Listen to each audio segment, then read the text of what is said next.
मैं कपिल एक बार फिर आपके सामने। गालिब ने कहा था, बाजीचाए अतफाल है दुनिया मेरे आगे। और ये जो बच्चों का खेल है ये बार बार खेला जाता है। बच्चों का ऐसा ही खेल हर यूनिवर्सिटी में हर साल होता है, पूरे देश में अलग अलग समय पर, लेकिन हर यूनिवर्सिटी में ये खेल खेला जाता है। कहीं कहीं सरकार इस खेल पर रोक भी लगा देती है, क्योंकि भाई सरकार का एक काम ये भी तो देखना और सुनिश्चित करना है कि कहीं मान लीजिए विद्यार्थियों को गलत राजनीतिक संदेश और गलत राजनीतिक ट्रेनिंग ना मिल जाए।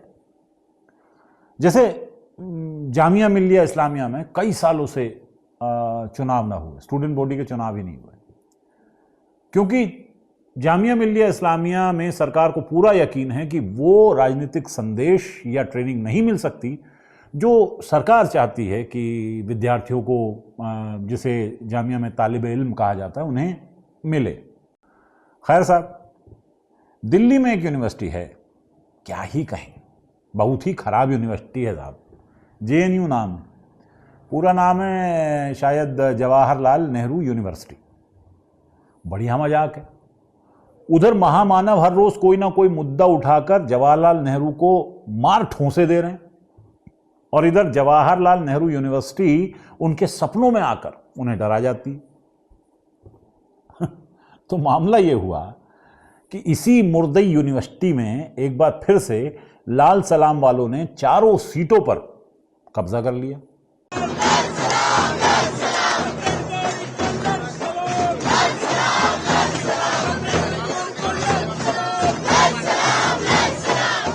ABVP के जवानों ने खूब हल्ला काटा भाई। चुनाव से पहले VC, एडमिनिस्ट्रेशन, सिक्योरिटी, यहां तक कि दिल्ली पुलिस और सरकार ने भी ABVP के इन जवानों का खूब साथ दिया। लेकिन जाने कौन सा खेला चल रहा है इस यूनिवर्सिटी में कि तमाम तामझामों के बावजूद, इतनी कोशिशों के बावजूद ये लाल झंडे वाले फिर जीत गए।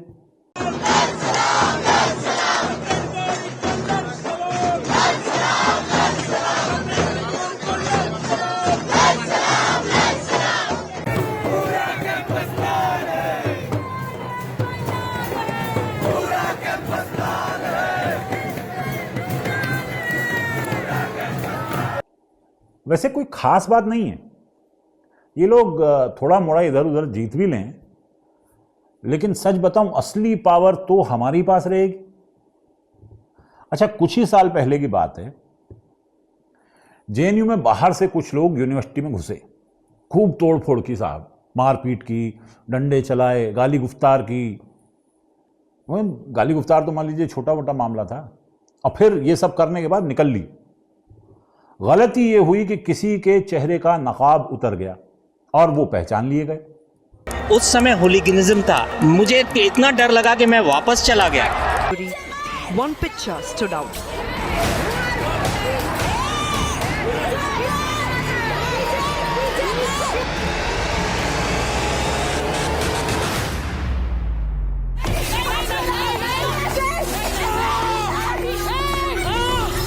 It was the image of this girl wearing a check shirt and a stick in her hand, her face covered with a light blue cloth.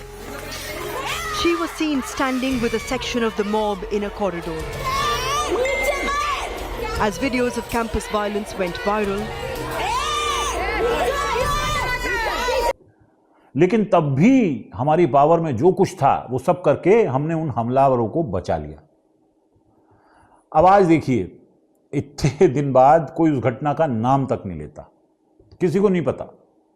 तो असली पावर तो हमारे पास ही है। लेकिन अब ये बन गया नाक का मसला। सच बात कहें, एक चाहत है दिल में, बड़े दिनों से दिल में दगड़ दगड़ हो रही है। चाहत ये है कि पहले इस यूनिवर्सिटी पे कब्जा किया जाए और फिर इस यूनिवर्सिटी का नाम बदल दिया जाए, माने दीनदयाल उपाध्याय यूनिवर्सिटी या मान लीजिए गुरु गोलवलकर यूनिवर्सिटी कर दिया जाए। ऊपर से यूनिवर्सिटी दिल्ली की प्राइम लोकेशन पे बनी हुई है जनाब। इतनी प्राइम लोकेशन पर ये एजुकेशन और रिसर्च के नाम पर कब्जा किया हुआ बेकार का। ना, मैं एजुकेशन या रिसर्च का दुश्मन नहीं हूं, लेकिन यारो पढ़ाई का सबसे अच्छा तरीका महामानव ने आपको पहले ही दिखा दिया है। छोड़ के चला गया था एट द एज ऑफ 17। मेरी कोई पढ़ाई वढ़ाई नहीं हुई दोस्तों, आपको शायद आश्चर्य होगा जान करके। तो मैं स्कूली शिक्षा गांव में किया, और जैसा मैडम बता रही थी ना कि अपनी शिक्षा के कारण आदमी आगे नहीं बढ़ता है, तो मेरी शिक्षा ही नहीं हुई इसलिए बढ़ गया। पढ़ाई की जानी चाहिए ऐसे कि भरे मन से बड़े गर्व के साथ कह सको कि मैंने कोई पढ़ाई की ही नहीं है।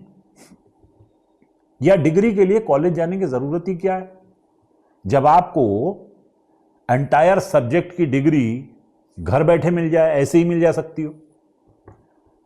खैर, तो मेरा सिर्फ ये कहना है यहां पे कि लोग बाग घर बैठकर पढ़ाई क्यों नहीं करते। ये जवाहरलाल नेहरू यूनिवर्सिटी की जरूरत ही क्या भाई, जहां लोग बाग बरसों बैठे रिसर्च करते रहते, बूढ़े हो जाते हैं यार पढ़ते पढ़ते। जबकि डिग्री तो हमारे महामानव के पास भी है। आज आप सबके सामने प्रधानमंत्री जी की बीए की और एमए की दोनों डिग्रियां सार्वजनिक करना चाहता हूं। तो सवाल यह है कि इस इतनी प्राइम लोकेशन वाली यूनिवर्सिटी का किया क्या जाना चाहिए। मेरा तो मानना है दोस्तों कि जेएनयू को देश के कुछ बड़े सेठ लोगों को, जैसे अडानी को या अंबानी को दे दिया जाना चाहिए। भाई ये लोग जैसे एयरपोर्ट्स का ऑपरेशन देखते हैं, वैसे ये लोग यूनिवर्सिटी का भी ऑपरेशन देख लेंगे। तो मान लीजिए यहां जो यूनिवर्सिटी के अंदर आपने देखें खाली जमीनें जो हैं, जंगल फंगल हैं, उनको डेवलप किया जा सकता है। यहां मान लीजिए कॉरपोरेट ऑफिस खोले जा सकते हैं, कुछ होटल मॉल टाइप चीजें बनाई जा सकती हैं, जिससे कुछ इनकम की जा सकती है, पैसा बनाया जा सकता है। सपने तो बहुत हैं यार हमारे, लेकिन ये लाल झंडे वाले डरावने सपने की तरह बैठे हुए हमारी इच्छाओं पर। जैसे दिल्ली यूनिवर्सिटी पर कब्जा करते ही हमने दिखा दिया कि हमारे बाहुबली नेता अध्यापकों से किस तरह का संस्कारवत व्यवहार करते हैं।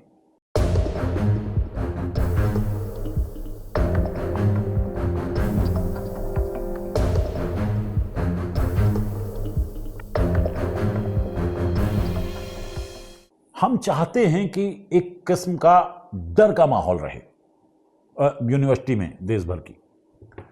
अब जवाहरलाल नेहरू यूनिवर्सिटी में क्या होता है, मैं आपको अंदर की बात बताता हूं। अजी मैंने खुद अपनी आंखों से देखा है। ये जो यूनिवर्सिटी के टीचर है ना जेएनयू के, ये स्टूडेंट्स की इज्जत करते हैं और स्टूडेंट्स टीचर्स की इज्जत करते हैं। बताइए, ऐसा होगा तो यूनिवर्सिटी की पॉलिटिक्स कैसे चलेगी साहब। ये लेफ्ट ने बहुत सालों से अपनी मनमानी चलाई हुई है जवाहरलाल नेहरू यूनिवर्सिटी में। यहां चुनाव से पहले डिबेट होती है भाई, मैंने खुद अपनी आंखों से देखा है। अरे देश विदेश की हक अधिकार की बातें चलती हैं इस यूनिवर्सिटी में, और लड़कियां तो खुलेआम घूमती हैं, बहस करती हैं।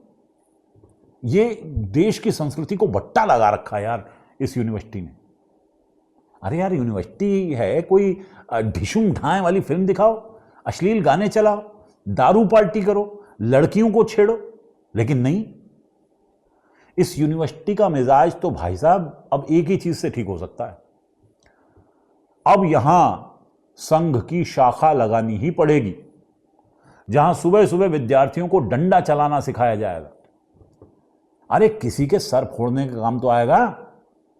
ये क्या कि किताबें खोलकर बैठे, थीसिस लिखी जा रही है, बहसें हो रही हैं, और कोई किसी का सर नहीं फोड़ रहा। केरल का उदाहरण लीजिए, जहां एक युवा ने संघ में अपने शोषण के चलते, दैहिक शोषण के चलते आत्महत्या कर ली, लेकिन संस्कार को नहीं छोड़ा। जेएनयू में किसी को भी छेड़ दो तो ये लोग तो हल्ला काट देते हैं यार। ना भी ना, ऐसे नहीं चलने दिया जा सकता। पर दिक्कत यह है कि तमाम तरह के बहाने बनाए जा चुके हैं। इस यूनिवर्सिटी के विद्यार्थियों को बिना किसी कारण जेल भेजा जा चुका है। There you can see Kanhaiya Kumar there being rushed in. He's being rushed in, and as that happened, he was roughed up. We're told hit by those agitating against him. इसे बदनाम किया जा चुका है। After anti-India slogans were raised on the campus of JNU, an event called to discuss and encourage separatism in Kashmir was being planned on the campus. Delhi government's fact report on the JNU row, which gives a clean chit to Umar Khalid and Kanhaiya Kumar. The report claims that there is no evidence against Kanhaiya. The report also states that Umar Khalid shouted slogans in favor of self-determination, Kashmir, and did not chant anti-India slogans. पूरा system change करने की कोशिशें भी की जा चुकी हैं, लेकिन ये मरदूद जेएनयू जो है प्राण नहीं छोड़ता। अब इस बार तो इसने ये किया कि एक तरफ तो सारी चारों सीटें जो थी वो लेफ्ट जीता, और उसमें भी 3 सीटों पर लड़कियां जीती हैं। ना भाई ना, अब इसे और बढ़ने नहीं दिया जाएगा। महामानव को चाहिए कि जल्द से जल्द कोई मुकदमा या आरोप जेएनयू के खिलाफ खड़ा करें। जैसे यही कह दें कि नेहरू ने जेएनयू से 120 रुपए का गबन किया था। 120 रुपए उस जमाने में कम रकम नहीं होती थी, या उनकी डिग्री जो थी वो फर्जी थी, ये भी कहा जा सकता है। इसलिए अब जेएनयू को खत्म किया जाएगा। और वैसे भी हवा से लेके पानी तक और पाकिस्तान से लेके राष्ट्रगान तक नेहरू पर हर तरह का आरोप तो लगाया जा चुका है, तो फिर यह आरोप लगाने में क्या दिक्कत होगी? तो यही आरोप लगाकर जवाहरलाल नेहरू यूनिवर्सिटी को खत्म करें, या तब तक बंद कर दें जब तक वहां संघ की रोज 6 बार नियमित शाखा न लगने लगे। 6 बार इसलिए कि मुसलमान 5 बार नमाज पढ़ते हैं, तो संघ को दिन में कम से कम 6 बार शाखा लगानी चाहिए। मेरा तो यह मानना है। भाई हमारा काम था बताना, सो बता चुके। अब आगे जैसा महामानव चाहे। बाकी चचा हमारे गालिब जेएनयू तो न देखा उन्होंने, लेकिन सुना एक दफा जाकिर हुसैन कॉलेज की तरफ गए थे। वो जमाना जब उसे दिल्ली कॉलेज कहा जाता था। खैर पढ़ाया नहीं उन्होंने वहां पर जेएनयू के बारे में बिन देखे ही उन्होंने शेर कह मारा। सुनिए। जेएनयू का जो जिक्र किया तूने हमनशी, जेएनयू का जो जिक्र किया तूने हमनशी, एक तीर मेरे सीने में मारा कि हाय हाय, और जेएनयू नहीं जाऊंगा तब तक मैं मित्रों जब तक रोज उसमें शाखा न लग जाए। संस्कार की खान, नैतिकता की दुकान, हिंदुत्व की आन बान शान आरएसएस की शाखा जेएनयू में लगा दो, ताकि आने वाले समयों में जेएनयू में एबीवीपी की जीत सुनिश्चित की जा सके। बाकी जब शाखाएं लगनी शुरू हो जाएंगी तब फिर मिलेंगे आपसे। तब तक के लिए नमस्ते।